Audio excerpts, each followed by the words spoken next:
Hello friends, चलो आज M Laxmikant का तीसरा चैप्टर पढ़ते हैं जो बहुत इंपॉर्टेंट है। चैप्टर का नाम है कॉन्सेप्ट ऑफ द कॉन्स्टिट्यूशन। इस वीडियो का सारा क्रेडिट अमित किल्होर सर और स्टडी आईक्यू टीम को जाता है। ये चैनल स्टूडेंट्स के लिए विभिन्न स्रोतों से ज्ञान प्राप्त करने का एक माध्यम मात्र है। हम कोई भी कॉपीराइट क्लेम नहीं करते। ऐसे और वीडियोस के लिए हमारे चैनल को सब्सक्राइब करें और बेल आइकॉन को जरूर दबाएं। Now, today, आज हम टॉपिक करेंगे which is called as the named as the concept of the constitution, and this is a new chapter जो कि पुराने वाले editions में exist नहीं करता है. This is actually not available in this. Now, let me show you how it works. So, जैसे पिछले वाली किताब थी वो कॉन्स्टिट्यूशनल फ्रेमवर्क में हिस्टोरिकल बैकग्राउंड से बिगिन होती है and then we talk about the making of the constitution. तो ये हमने लेक्चर 1 और लेक्चर 2 में कर दिए थे, बट आज हम थर्ड नंबर का concept of the constitution which is discussing literally just the definition of constitution. आखिर संविधान की परिभाषा क्या होती है. एक्चुअली में ये सिर्फ चैप्टर एडिशन के तौर पे किया गया. This doesn't have a very specific relevance to UPSC prelims as such per se. ठीक है, ऐसा कोई पर्टिकुलर रेलिवेंस नहीं है, बट अब ये हमारे सामने चैप्टर है.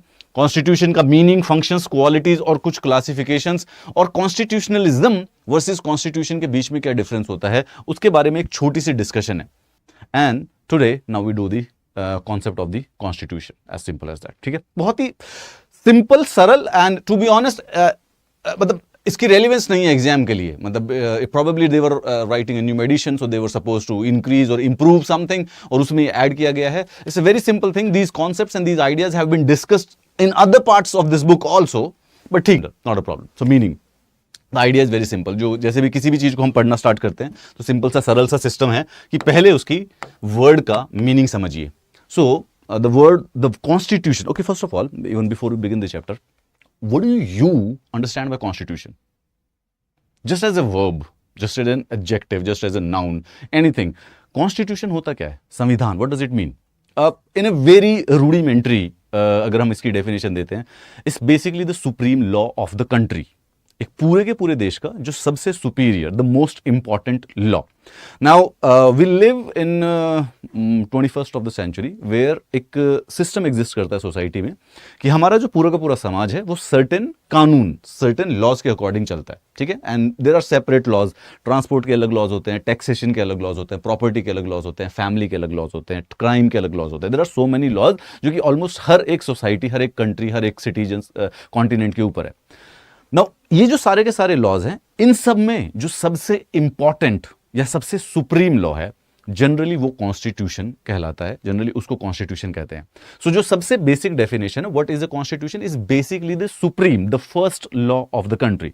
So the constitution of India, it's a document, it's a law and it is the supreme law of the country. मतलब कि हमारे देश में जो भी कुछ होता है when it comes to law, legality, administration, government, वो इसके प्रिंसिपल्स और इसके प्रोविजंस के बेसिस पर होगा.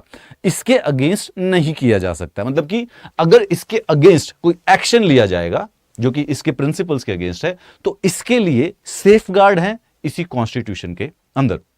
That's the literally the most simplistic explanation of the constitution that can come to. The word constitution itself comes from the constituere, which is a Latin word which means to set up or establish. Basically किसी चीज को start करना, constitute करना, you know, it's constitute, किसी को basically दोबारा से establish करना, constituting something, that is the word. अगर मैं constituting word को आप understand करते हैं इंग्लिश के अंदर. Now present sense में constitution जो term है, again specifically एक set of principles होता है जो कि basically किसी भी देश की गवर्नमेंट की ऑर्गेनाइजेशन और उसकी वर्किंग और गवर्नमेंट और सिटीजन्स के बीच में जो रिलेशनशिप है उसको डिफाइन करता है. That is the most apt definition of the constitution. A document जिसमें गवर्नमेंट की ऑर्गेनाइजेशन और एडमिनिस्ट्रेशन के प्रिंसिपल्स लिखे हों, first thing, that's the important one. And the second, government और सिटीजन्स के बीच की जो रिलेशनशिप्स डिफाइन करता हो. Now that is called as the constitution.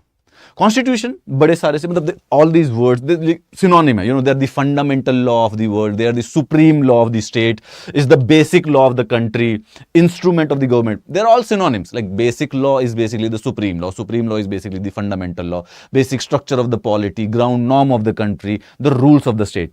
But या हम इसको सुनेंगे तो will get the idea what the constitution means. Is the first law, is the supreme law, is the basic law, is the fundamental, is the elementary law. All the synonyms that you can think about important, it's the important law, it's the most important law. Basically constitution को बोलने के लिए, refer करने के लिए use होता है constitution के लिए। अब ये छोटी छोटी सी सिंपल सी चीजें बताई गई हैं। अब इसकी बड़ी सारी सी डेफिनेशन है, let's see few of the definition. Constitution basically is the aggregate of the fundamental principles that constitute the legal basis of the polity, organization or other type of entity, commonly determine how that entity is to be governed.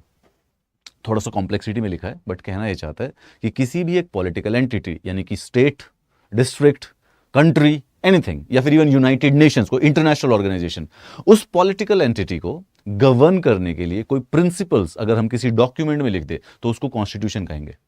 So India as a country has a constitution and it can be called as the principles लिखे हुए हैं, documented principles हैं जिसके basis पे India govern होता है। But even the organization like IMF, International Monetary Fund, or United Nations, or even a private organization like say Tata or IBM or Apple, they can also have their own certain constitutions। मतलब कि in not the political term जिसमें हम सीख रहे हैं उस terms में नहीं होगा, बट कॉन्स्टिट्यूशन का मतलब होता है द गाइडिंग प्रिंसिपल्स जिसके बेसिस पर गवर्नमेंट चलेगी, जिसके बेसिस पर एडमिनिस्ट्रेशन होगा, जिसके बेसिस पर प्रोग्रेस की जाएगी। These principles can be written down in a single document और a set of legal documents, तो इसको रिटन कॉन्स्टिट्यूशन कहते जाते हैं। ठीक है, एक सिंगल कॉम्प्रिहेंसिव डॉक्यूमेंट हो तो उसको कॉडिफाइड कॉन्स्टिट्यूशन कहते हैं। अब एग्जाम्पल के तौर पे बात करते हैं। यहां पर हमारा जो ये चैप्टर है, this just discusses about different types of words associated with the constitution. So the first one is codified and the written constitution. देखो, इसको समझाने का सिंपल सा सरल सा तरीका मैं बताता हूं क्या।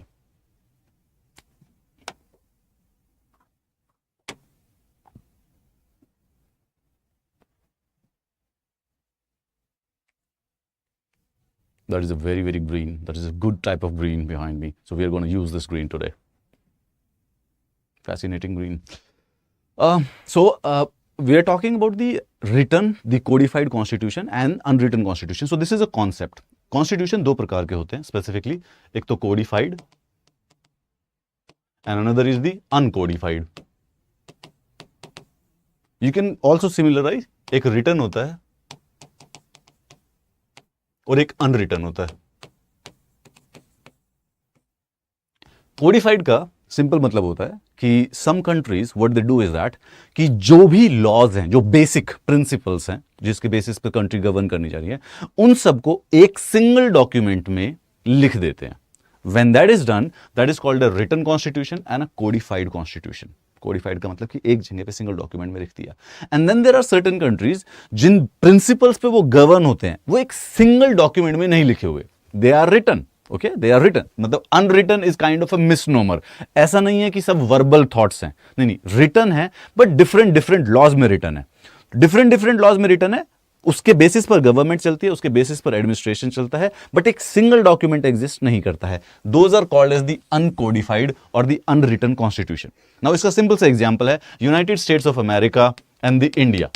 सो हमने क्या किया, we wrote our constitution, we codified our constitution. जिस प्रिंसिपल्स पे हमारा देश चलता है वो हमने एक सिंगल डॉक्यूमेंट में लिख दे, as the USA also did the same thing. And uncodified unwritten is basically the United Kingdom और the New Zealand is also an example. New Zealand is also one of the same example. जहां पे constitution है, there are basic principles जिसके ऊपर वो govern करते हैं. However, basically they don't have the single document. They have like several documents. That is the only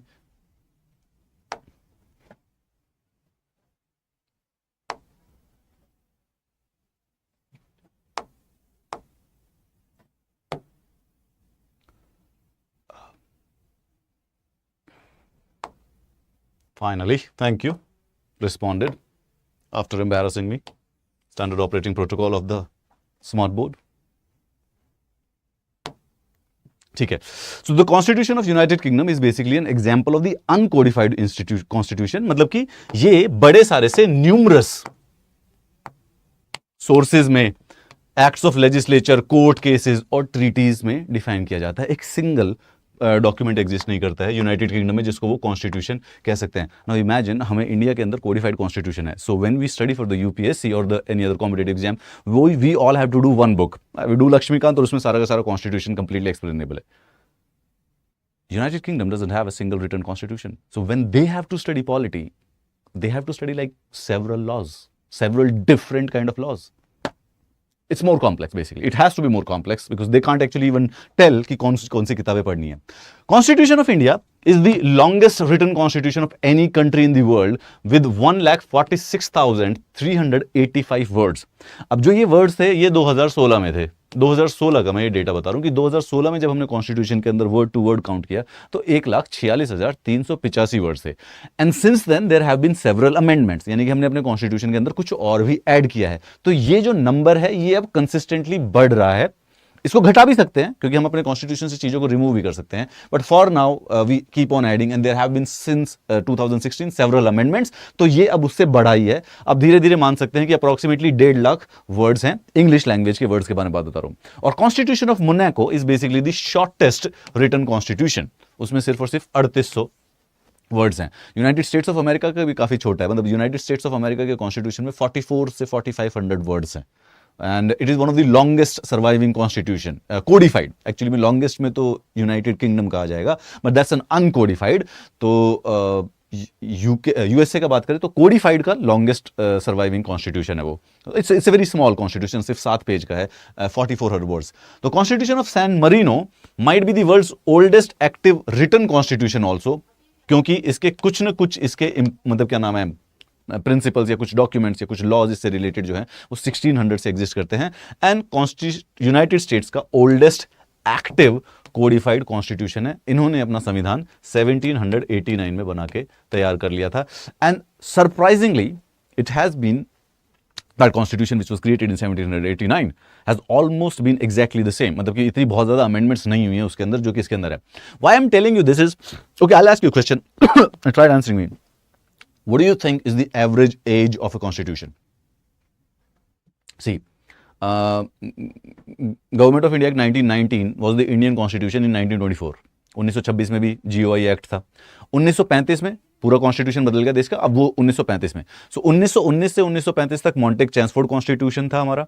1935 से लेके 1950 तक गवर्नमेंट ऑफ इंडिया एक्ट 1935 हमारा कॉन्स्टिट्यूशन था. और 1950 से लेके 2000 अभी तक हमारा वही सेम कॉन्स्टिट्यूशन चल रहा है. मतलब constitution of a country changes. What do you think is the average age of a constitution? Now, logically हमें लगना चाहिए कि बहुत लंबा होगा क्योंकि एक बार कॉन्स्टिट्यूशन बन जाता है तो बहुत ज्यादा होना चाहिए. It's 19 years. Generally, all over the world, when constitutions are formed, they tend to change up after approximately 2 decades. Like completely overhaul it. ये सिर्फ और सिर्फ इंडिया का कॉन्स्टिट्यूशन और यूएसए का कॉन्स्टिट्यूशन है जो कि इतने स्टेबल इतने सालों तक रहे हैं. Surprising. I know. I was surprised when I came to know that the average age of a constitution is what, 19 years? Like that's just 2 decades. That's not even a teenager. Political scientists के कुछ ना हमारी किताब में कुछ definitions दिए हैं, जैसे गिलक्रिस्ट कॉन्स्टिट्यूशन के कुछ definition देते हैं. So they're not, हमें किसी को याद नहीं करनी है, but we'll just read it to have a basic understanding कि what they mean to say. The constitution, what is constitution? It means, consists of body of rules or laws which determine the organization of the government, okay, the distribution of powers to the various organs of the government, all right, and the general principles on which these powers are to be exercised. So Gilchrist ने सिर्फ और सिर्फ government और उसके different parts के बीच में जो power distribution है उसके बेसिस पर कॉन्स्टिट्यूशन को डिफाइन किया है. Now the constitution is much larger than that. Sometimes constitution also defines the relationships between the government and the citizens. So ये वाली जो definition है ये उस facet को avoid करती है या ignore करती है. It only discusses कि जो government के different parts होते हैं जैसे कि legislature, executive and judiciary. There are 3 organs of the government. इन तीनों को पावर डिस्ट्रीब्यूट करना और इन तीनों के बीच में वो पावर कैसे एक्सरसाइज होगी उसके प्रिंसिपल बताना is basically the job of the constitution. Make sense. This is done by our constitution, no doubt about it, but our constitution does much more than that also, which is Gettell की information देखते हैं, Gettell की definition देखते हैं. It says that कि fundamental principle that determine the form of a state are called the constitution. Okay, fundamental principle. तो एक set of principles है. These include the method of which state is organised, distribution is sovereign powers, the scope and manner of exercise and the relation of government to the people over whom its authorities exercise. तो हमने जो start में simplistic definition पढ़ी थी, primarily ये वही बोल रहा है कि यार कॉन्स्टिट्यूशन क्या होता है. फंडामेंटल लॉ है या फंडामेंटल प्रिंसिपल्स है जिसके बेसिस पे गवर्नमेंट को पावर डिस्ट्रीब्यूट करती है और गवर्नमेंट और सिटीजन्स के बीच में एक दूसरे के रिलेशन को डिफाइन करता है. How the government will treat its citizens, what are the rights of the citizens, what the citizens can do against the government, what the government can do against the citizens, this kind of things, जो कि हमारा constitution बताता है. Okay, the VRA, he says that the constitution describes the whole system of a government of a country, the collection of the rules which establish and regulate or govern the government. Again, यहाँ पे एक important principle यानी कि citizens का जो relationship है उसको मतलब focus जो part है वो सिर्फ government राज्य व्यवस्था के ऊपर part है. वेड और फिलिप्स ने definition दी है, constitution is a document having a special legal sanctity, which is true. It is kind of a special law which sets out the framework and the principal functions of the organs of the government and declares the principle governing the operations of the organ. So कोई special definition नहीं है, मोटा मोटी देखा जाए तो वही same वर्डों को दूसरे सिनोनिम्स की तरह यूज करके बताया गया है कि यार कॉन्स्टिट्यूशन एक बेसिक सेट ऑफ प्रिंसिपल्स होता है जो कि ऑर्गन्स ऑफ गवर्नमेंट कैसे फंक्शन करेंगे, उनके बीच में पावर्स कैसे डिस्ट्रीब्यूट होगी और वो पावर्स को कैसे एग्जीक्यूट किया जाएगा, गवर्न किया जाएगा, व्हाट आर दोज प्रिंसिपल्स, वो मेंशन होते हैं. एंड एक गवर्नमेंट और सिटीजन्स के बीच में रिलेशनशिप जो है उसको मेंशन करने को एक कॉन्स्टिट्यूशन कहते हैं, अगर ऐसा डॉक्यूमेंट में किसी में कर दिया जाए तो. कॉन्स्टिट्यूशन के फंक्शंस क्या होते हैं? Now there are several functions of a constitution. Let's just start writing them. It can declare and define the boundaries of the political community. It does tell you कि जो political power है वो किसके पास रहेगी और कितनी रहेगी. It can declare and define the nature and authority of the political community. No doubt about it. मतलब कि जैसे parliamentary है, presidential है, what is the power, what exactly can a president or prime minister can do when they become prime minister and the president. It expresses the identity and the values of a national community. Always happens quite often, usually. Declare and define the rights and the duties of the citizens. To be honest, believe me or not, constitutions, the written constitution, the codified constitutions were specifically made for this purpose. मतलब कि to declare and define the rights and the duties of the citizens. Well, let's say one of the first written constitution is the United States of America.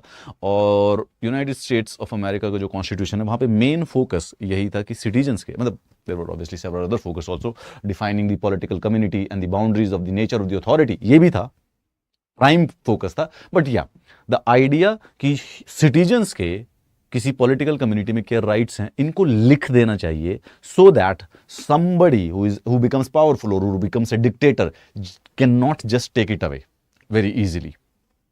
It can establish and regulate the political institutions of the community. Fine. Divide or share power between different layers of the government or sub-state communities. मतलब कि different layers central government और state government के बीच में power distribute कर देना, legislature, executive, judiciary के बीच में power distribute कर देना, and so on and on. Powers किसके पास होनी चाहिए, क्या नहीं होनी चाहिए. And it can declare the official religious identity of the state and demarcate relationship between the sacred and the secular authorities when necessary. जैसे कि कुछ कंट्रीज हैं जो कि अपने आप को पर्टिकुलर रिलीजन के नाम पे स्टेट, किसी रिलीजन को स्टेट रिलीजन भी डिक्लेयर कर सकते हैं. And then there are certain countries जो कि बेसिकली सेक्युलरिज्म को डिक्लेयर कर देते हैं कि religion would be kept separate from the state, जैसे कि फ्रांस हो गया, इंडिया हो गया, यूनाइटेड स्टेट्स ऑफ अमेरिका हो गया. Alright, and it can commit states to the particular social. अच्छा, दूसरा अगेन मैं बता रहा हूँ, इसका मतलब हमारे पास एग्जाम में कोई रेलिवेंस खास नहीं आएगा, बट हाँ अंडरस्टैंडिंग के लिए, कॉन्सेप्चुअल अंडरस्टैंडिंग के लिए अच्छी चीज़ है. And it is a new chapter in the Laxmikanth, so we might as well do it. इसके बाकी जो 11 चैप्टर है वो स्ट्रेट फॉरवर्ड, लाइक उनकी एप्लीकेशन ही है यूपीएससी में. National commission of women, national commission of minority, वो सब वो पूछ भी चुकी है यूपीएससी, सो उसका तो डायरेक्ट रेलिवेंस. ये सिर्फ कॉन्सेप्चुअल वाला है. So what are the qualities in the constitution. Constitution के अंदर होनी चाहिए ब्रीविटी. A constitution should be precise and should not contain unwanted provisions. Lengthy constitutions with too many details create confusion in the interpretation of clauses. ऐसे ही general academic सोचते हैं कि constitution ऐसा होना चाहिए जिसमें ब्रेविटी, ब्रेविटी का मतलब छोटे कम शब्दों में डिटेल्ड एक्सप्लेनेशन, कम शब्दों में पूरी एक्सप्लेनेशन. ठीक है, तो जितना भी बड़ा लंबा कॉन्स्टिट्यूशन होगा, जितनी ज्यादा उसके अंदर डिटेल होंगी, वो उतना कॉम्प्लेक्स हो जाएगा और उसको समझना, इंटरप्रेट करना उतना डिफिकल्ट हो जाएगा. एक कॉन्स्टिट्यूशन ब्रीविटी से पूरित होना चाहिए, जैसे कि यूएस का है. अब यूएस का कॉन्स्टिट्यूशन है 200-250 सालों से चल रहा है और है सिर्फ और सिर्फ 7 पेज का. हमारा कॉन्स्टिट्यूशन स्लाइटली लॉन्गर है. We do not qualify when it comes to brevity because we have the longest constitution, written constitution of a national sovereign country. Clarity, a constitution should specify its provisions in the clear terms. That is ours. Ambiguity नहीं छोड़नी चाहिए. Language जो है straight forward लिखो, क्या कहना चाहते हो, क्या नहीं कहना चाहते हो. Definiteness, constitution should contain a definite meaning of its provision. Ambiguity and different meanings would increase the discretion of the जजेस इन देयर इंटरप्रिटेशन. देखो एम्बिग्विटी का क्या मतलब होता है कि मैं आपको एक ऐसा सेंटेंस कहूं जिससे आपको एग्जैक्ट मेरी बात का मीनिंग समझ में नहीं आए. आपने उसको प्रपोज किया, अब उसने जवाब में बोला कि मैं पसंद तो तुम्हें करती हूं, परंतु इसका जो जवाब है वो मैं अभी दे नहीं सकती. नाउ यू डोंट नो कि एम्बिग्विटी छोड़ दी. नाउ यू आर कंफ्यूज्ड कि was that a yes, was that a no, I don't know. It's confusing. एक कॉन्स्टिट्यूशन को ऐसा कभी भी नहीं करना चाहिए कि उसके डिफरेंट डिफरेंट इंटरप्रिटेशन. आपने उसको कोई लेटर दिया था, उसने आपसे ले लिया, अब आपके जाने के बाद उसने वो बाहर फेंक दिया था. अगर वो आपके सामने फेंक देती तो आपको क्लैरिटी रहती, but now you are absolutely different meanings निकल जाते हैं कभी कभी. सिंपल चीजें क्लैरिटी से बता दो कि देखो नो है तो नो है, यस है तो यस है. How about that, right? Primary speaking. And constitution should also be something like that, जो कि डेफिनेटनेस हो. And comprehensiveness. A constitution should be comprehensive. सारे के सारे कॉम्प्रिहेंसिव मतलब गवर्नमेंट की और सिटीजन्स की डिटेल्ड इंफॉर्मेशन, डिटेल्ड पावर्स बता दो. गवर्नमेंट के पास ये पावर है, सारी की सारी बता दो. कोई मतलब जो भी चीज क्लियर नहीं होगी उसको कोई ना कोई गलत इंटरप्रेट करने की कोशिश करेगा. सिटीजन्स के एग्जैक्ट राइट्स एग्जैक्ट बता दो, क्योंकि जो भी नहीं होंगे वो लेने की कोई कोशिश कर लेगा. And suitability should accept the needs and the aspirations of the people. A constitution should have the needs and the appreciation. And stability and the adaptability. चलिए ये स्टेबिलिटी वाला जो सवाल है, इसीलिए मैंने आपको बताया था कि हमारे जो वर्ल्ड में एवरेज कॉन्स्टिट्यूशन है वो 19 से 20 साल तक रहते हैं. और एक कॉन्स्टिट्यूशन को पॉलिटिकल स्टेबिलिटी को फैसिलिटेट करना चाहिए. Should not allow easy tampering. To be honest, I believe all the modern democracies does have a stable constitution. US, Canada, Australia, New Zealand, I think the European countries, the France, Germany, UK, India, and कुछ countries, I think when it comes to stability, even the Chinese constitution would qualify, क्योंकि stable है, मतलब है उनका stable. Polity is the stable, though it might not be a good example to give, but हाँ उनकी polity फिर भी stable है. बट जैसे पाकिस्तान, मतलब उनका जो कॉन्स्टिट्यूशन है could not facilitate the political stability, और Nepal could not facilitate the political stability. So kind of their constitution fails. And adaptability should be dynamic and not static. देखो मैं 1700 में नहीं रहता, और हम में से कोई भी इंडिविजुअल जो है वो 1700 में पैदा नहीं हुआ है. तो ऐसी कोई चीज जो कि 1700 में लिखी गई थी, अच्छा imagine, hold on for sake, UPSC के जो एग्जाम है, सॉरी यूपीएससी नहीं, सिविल सर्विसेज के जो एग्जाम है वो तो 1870 में भी होते थे. लेकिन 1870 के अंदर जो यूपीएससी के, sorry not UPSC, civil services के जो एग्जाम होते थे, अगर उन्हीं बुक्स को मैं आपको देके आज का एग्जाम क्लियर करने को कह दूं तो I don't think so we will be able to clear that exam, right? हमें शाम की आज की चीजें, डायनेमिक चीजें चाहिए, स्टैटिक नहीं कि परमानेंटली वही 200-300 साल पहले जो हो रहा था वही करना है. So the constitution shall actually be dynamic, means depending on the time the aspirations of the people change, the vision of the people change, and a constitution should be able to reflect those things, reflect those particular ideas. Classification. Constitution को अलग अलग तरीके से classify किया गया, जैसे evolved और enacted. अब जो ये इवॉल्व्ड वर्ड है और जो ये इनेक्टेड वर्ड है, this is, to be honest, this is just synonym for written, codified and uncodified. तो ये है इवॉल्व्ड और ये है enacted.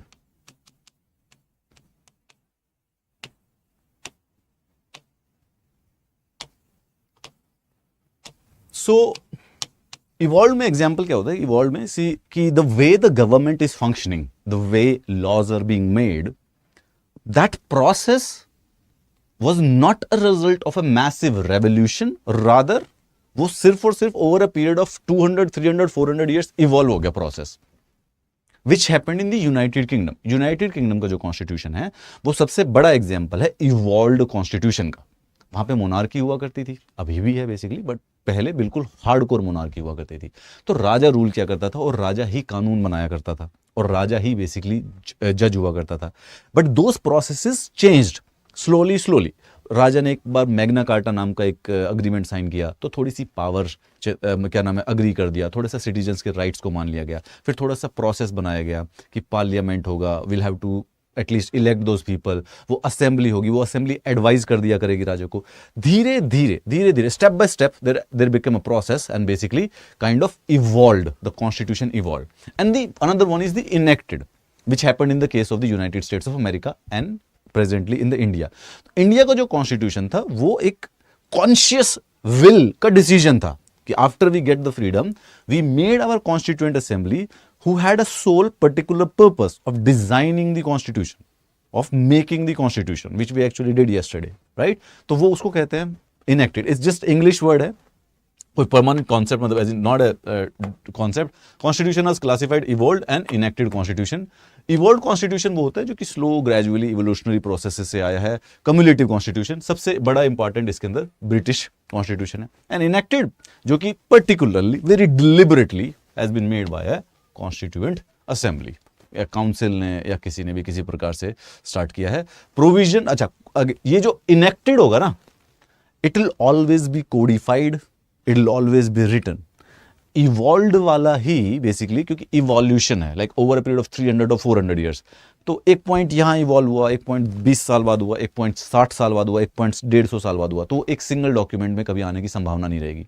But an enacted document will always ensure कि अब बना ही रहे हैं तो अब उसको पूरा का पूरा कंप्लीट बनाएंगे. So it will be written also. Its provisions are contained in a form of book. It is known as the conventional constitution. The American and the Indian constitution are basically, obviously, good example for this. चलिए, the written and unwritten, and the same thing. ये वही वाली बात है. Written constitution ये है जहाँ पे जो provisions हैं, जो principles हैं, they are made into one single document. एक book के अंदर एक document है, एक document के अंदर completely बना दे जाते हैं. It is consciously formulated and adopted by a body as the Constituent Assembly. And it is called as a document. So USA, Canada, Japan, the France, and obviously India are exact perfect example of the written constitution. An unwritten constitution, अच्छा very interesting बता दूँ मैं. Actually मेरे विश्व में बहुत सारे unwritten constitution है नहीं. There are only 3 examples of unwritten constitution. United Kingdom, New Zealand and Israel. इन्हीं के पास है अनरिटन, बाकी सबका बेसिकली कोडिफाइड है. Even the dictatorial states like North Korea और China, they also have written constitutions now. They say that they do make the constitution, मतलब है. तो सिर्फ 3 ही स्टेट्स हैं ऑल ओवर द वर्ल्ड जिनका अनरिटन कॉन्स्टिट्यूशन है. And that will be unwritten constitution. वही है जहां पे जो प्रोविजंस हैं वो एक सिंगल डॉक्यूमेंट में. अच्छा, unwritten is a misnomer. Okay, it's not like it's not written anywhere. It's not like कि verbally सबको याद करने पड़ रहे हैं. They are written. They're just not in a single book. Okay, they're just not in a single book. It's found in the conventions हैं, practices हैं, principles, charters, judicial decisions हैं, statutes यानी कि laws, अलग अलग different laws के अंदर वो provisions हैं, principles हैं जिसके basis पे government वर्क करती है, फंक्शन करती है, चल रही है. Historical evolution not deliberately formulated bye a body. It's a non documentary constitution और एन अनकोडिफाइड कॉन्स्टिट्यूशन. ओनली 3. ऐसा नहीं है कि चौथा हमने एग्जाम्पल सोचा ही नहीं था, हैं ही 3. UK, New Zealand and Israel is basically good examples. That is it. So evolved और इनेक्टेड में वही फर्क होता है जो कि बेसिकली रिटन और अनरिटन के अंदर होता है. I think that clears it. That does clear it, right? I hope so. Okay, rigid and flexible. Now, I believe a lot of you will know, see, we make constitutions, and constitution, like US का constitution 1789 में बना था, हमारा constitution 1950 में बना था, and even the people who were making, they know कि constitution में कुछ ना कुछ change करने का system होना चाहिए. They have to change. If necessary, उसके अंदर changes करना allowed होना चाहिए. So, because there are so many countries, and there are so many constitution, हर एक कंट्री कॉन्स्टिट्यूशन को चेंज करने का प्रोसेस डिफाइन करता है कि this is the way to change the constitution. Now there are certain constitution जिन्होंने वो process जो है वो बहुत ही डिफिकल्ट बना रखा है, मतलब it is very very difficult to change that process. And then there are certain constitution जो कि बहुत ही ईजिली चेंज हो जाते हैं. सो रिजिडिटी और फ्लेक्सिबिलिटी, दिस वर्ड, ये पर्टिकुलरली इस चीज को रेफर करता है कि कॉन्स्टिट्यूशन को चेंज करना कितना आसान है या फिर कितना ईजी है. So will give you an example. United States of America. So they made their constitution in 1789. So if we calculate, they are already like 230 years, I believe. 233 साल हो चुके हैं उनके कॉन्स्टिट्यूशन को. And that constitution has been amended only 26 to 27 times in 250 साल. और more importantly, उन amendment में से 10 अमेंडमेंट तो 1791 में ही हो गई थी. सो 200 साल में एक्चुअली में 250 सालों में वो सिर्फ 16-17 बार अमेंड हुआ है. ये है यूएस कॉन्स्टिट्यूशन. वेरी रिजिड, मतलब चेंज करना बहुत डिफिकल्ट है. And we talk about India. India का कॉन्स्टिट्यूशन 70 सालों में 105 बार अमेंड कर दिया गया है, right? And when you talk about UK, we don't actually even know कि वो कितनी बार अमेंड कर दिया गया है. Like it is that easy to change. So this word rigidity and the flexibility, this means कि अमेंडमेंट का जो मेथड है कॉन्स्टिट्यूशन को बदलने का, कॉन्स्टिट्यूशन में चेंजेस करने का, हाउ डिफिकल्ट और how easy it is. So if it is easy, it's a flexible constitution. If it is difficult, it's a rigid constitution. So USA का जो constitution है, वो rigid है. It's very difficult to change it. UK, United Kingdom का जो constitution है, it's flexible. It's very easy to change it. India, we had a balance. तो हमने constitution में कुछ principles या कुछ provisions ऐसे रखे हैं जिनको change करना difficult होता है. And then हमारे constitution में कुछ principles या provisions ऐसे हैं जिनको change करना बहुत ही आसान है. So we kind of have a balance. USA doesn't make a distinction about it. The पूरा USA का कॉन्स्टिट्यूशन, उसमें कुछ भी चेंज करना हो, it's very difficult to do it. UK पूरा कॉन्स्टिट्यूशन, उसमें कुछ भी चेंज करना हो, it's very easy to do it. India constitution में ही डिस्टिंक्शन है. Some things difficult to change, some things very easy to change. Great. So that would be it, flexible constitution and the federal and the unity. Constitution क्या है? Constitution की एक और important criteria होता है the federal and the unity. Now this pertains to the polity which we have already explained कि federal और polity में फर्क क्या होता है. This can actually be more easily understood when we take the reference of the countries. एक प्रकार की कंट्री होती है जिसको फेडरल कंट्री कह सकते हैं, और एक प्रकार की कंट्री होती है जिसको यूनिटरी कह सकते हैं. Now how we are going to understand it is that कि you live in a state, right? Like for example, I live in Haryana and I live in a country, India also. And Haryana is also a political unit, political entity, क्योंकि उसमें भी elections होते हैं और उसके भी chief minister को चुना जाता है. Similarly, it happens in all other countries also. तो अगर यूके में भी जाएंगे, so there will be something called as a central government, यानी कि जो प्राइम मिनिस्टर है. फिर कुछ लोकल प्रोविंसेस भी होंगे, स्टेट्स भी होंगी, राइट? और फिर उनकी भी एक प्रकार से जो पॉलिटिकल इलेक्शंस होंगे, जो पॉलिटिकल लीडर्स होंगे, वहां पे भी होते होंगे. यूएसए में भी इसी प्रकार से होता है. देयर आर नेशनल गवर्नमेंट जो कि प्रेसिडेंट है, फिर उनके स्टेट्स भी हैं जहां पर गवर्नर को चुना जाता है, राइट? 50 स्टेट्स हैं उनकी. ये जो दो पॉलिटिकल यूनिट्स हैं, central government, national government and the state government, इन दोनों के बीच में क्या रिलेशन है, ये डिफाइन करता है कि आपकी पॉलिटी फेडरल है या यूनिटरी है. So if the central government और the national government has all the powers of making law, of executing in the country, then it is called as a unitary. Unitary मतलब single, one. So there is only one government, all powerful. And federal का मतलब division है दो चीजों में. So there are some powers which are given to the central government, also national government, also called as the federal government. Okay. And then some power is devolved or distributed to the states or the provinces or the units. That is how. So this federal thing, this happens in the USA, this happens in the India, and the unitary का again example है, we can have the example of the Canada and the United Kingdom जो कि unitary है, यानी कि सारी जो power है, actually legislative power जो है, वो primarily belong करती है national government को. The state governments are there, they exist, but वो power constitution से नहीं derive करती है, वो power central government से derive करते हैं.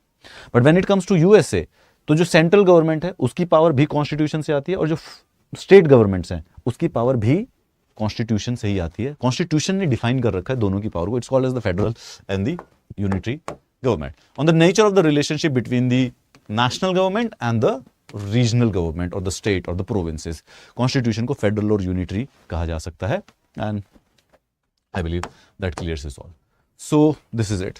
फेडरल कॉन्स्टिट्यूशन के एग्जाम्पल्स अगेन, यूएसए फेडरल होता है, Switzerland, Australia, Canada is not unitary, Canada is federal, Russia और Brazil, and obviously India also. We have to take about the India. ठीक है. And unitary constitution, United Kingdom, France, Japan, China, Italy, Norway and definitely some other states. India basically एक federal country है. So if you think about France, so France में national government all powerful है. Provinces हैं वहाँ पे नीचे power devolve कर रखी होगी, बट सबसे ज़्यादा पावरफुल जो है the all power lies with one single government. छोटा सा देश है, it's smaller than state of power, so कर लेते हैं ये लोग.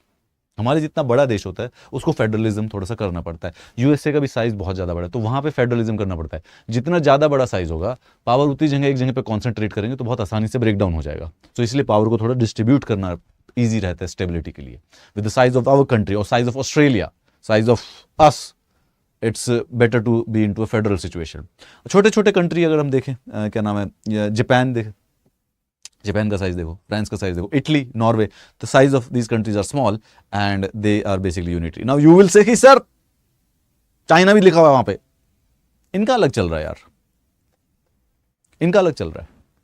मतलब ये हैं कम्युनिस्ट, ऐसा बोलते हैं, लेकिन फुल फ्लेजेड कैपिटलिज्म है. When it comes to factory, world factory कैसे बनेगी अगर कैपिटलिज्म ना हो? तो ये वर्ल्ड की फैक्ट्री कैसे बनेगी? बोलते हैं अपने इलेक्शंस होते हैं, लेकिन इलेक्शंस में एक ही party, they are, China is a unitary. China Pakistan दोनों का कोई इलाज नहीं है.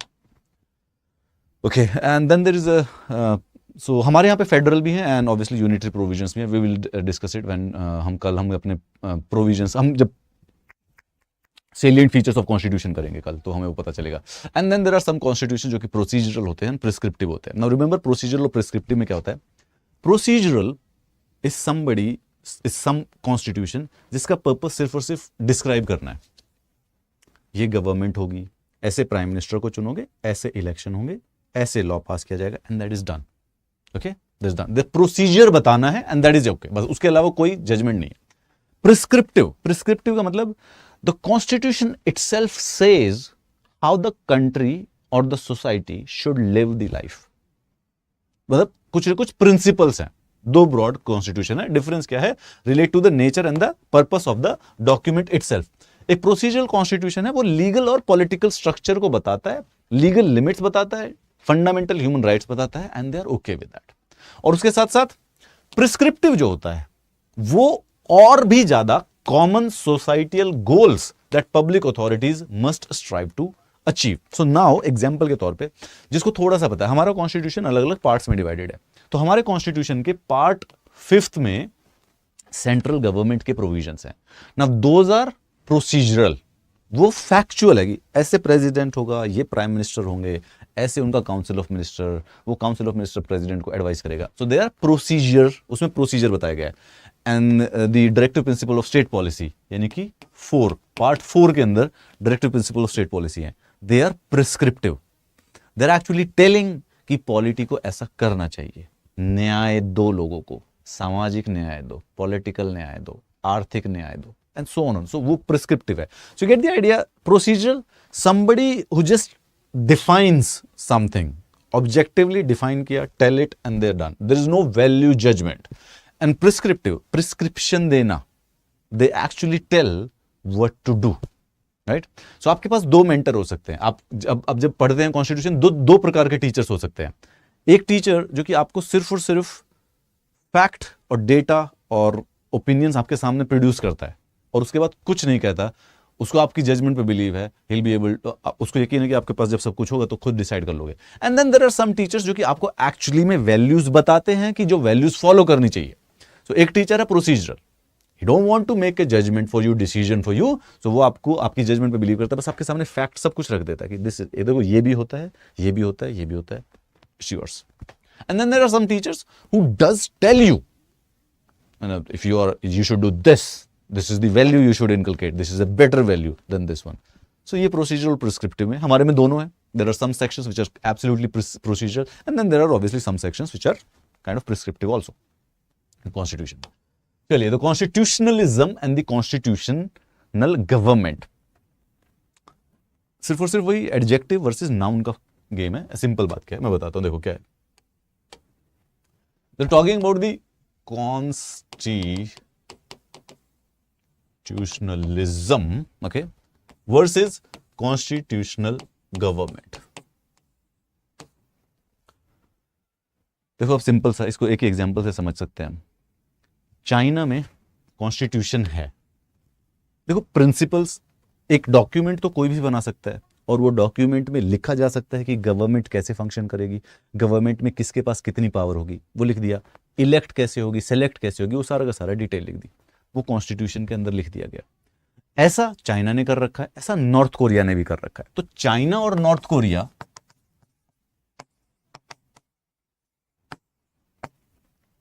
क्या हुए? कॉन्स्टिट्यूशनल गवर्नमेंट हुए. क्योंकि गवर्नमेंट तो उनकी एक पर्टिकुलर कॉन्स्टिट्यूशन के अकॉर्डिंग चलती है. Now constitutionalism is slightly more of a value judgement. It doesn't solely means to have constitution per se.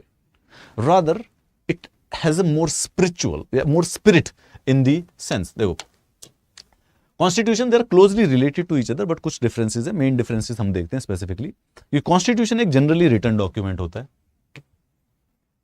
इसको गवर्नमेंट क्रिएट करती है या कॉन्स्टिट्यूएंट असेंबली क्रिएट करती है. Whereas constitutionalism is more of a principle and a system of governance that respects the rule of law and limits the power of the government.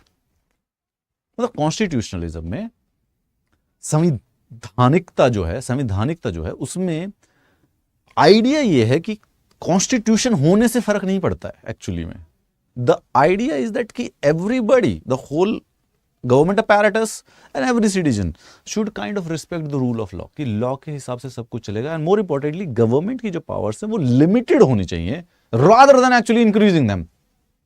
China keeps on increasing the power of their government, and North Korea also, kind of a dictatorship they are into, right? They keep on increasing the power of the government, though they do have the constitution, but they don't adhere to the principles of the constitutionalism. So a country may have the constitution, but not necessarily constitutionalism, which is what we are trying to explain. For example, North Korea, or for example, China, maybe a country with a dictatorship where the dictator's word is law can be said to have a constitution, but not constitutionalism.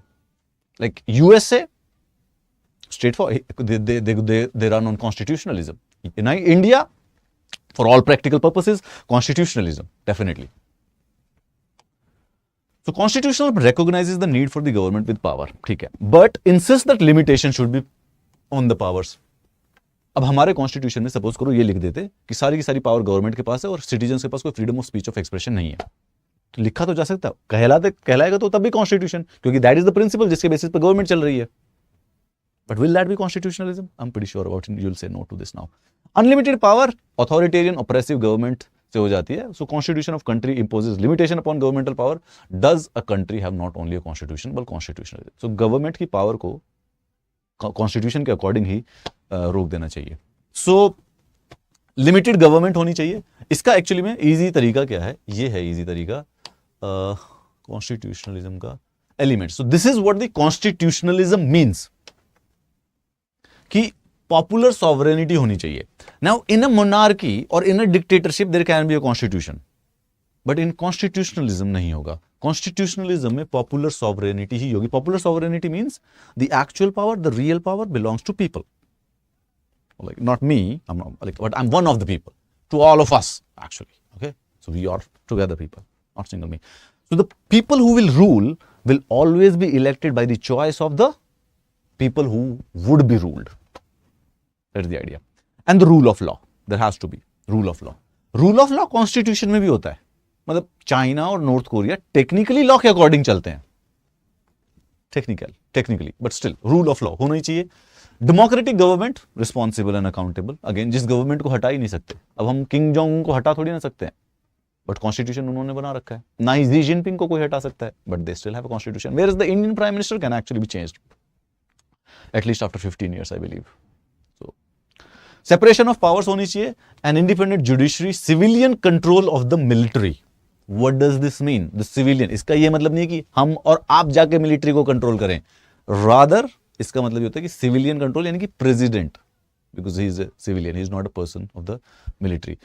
Who is the commander in chief of the Indian military, army, air force and navy? The president, जो कि एक civilian है. वो कभी army में थोड़ी ना, वो मिलिट्री में थोड़ी ना होते हैं. लेकिन ये पाकिस्तान की तरफ रेफरेंस है. पाकिस्तान में बेसिकली क्या होता है कि मिलिट्री जो है वो मिलिट्री लीडर्स ही कंट्रोल कर रहे हैं.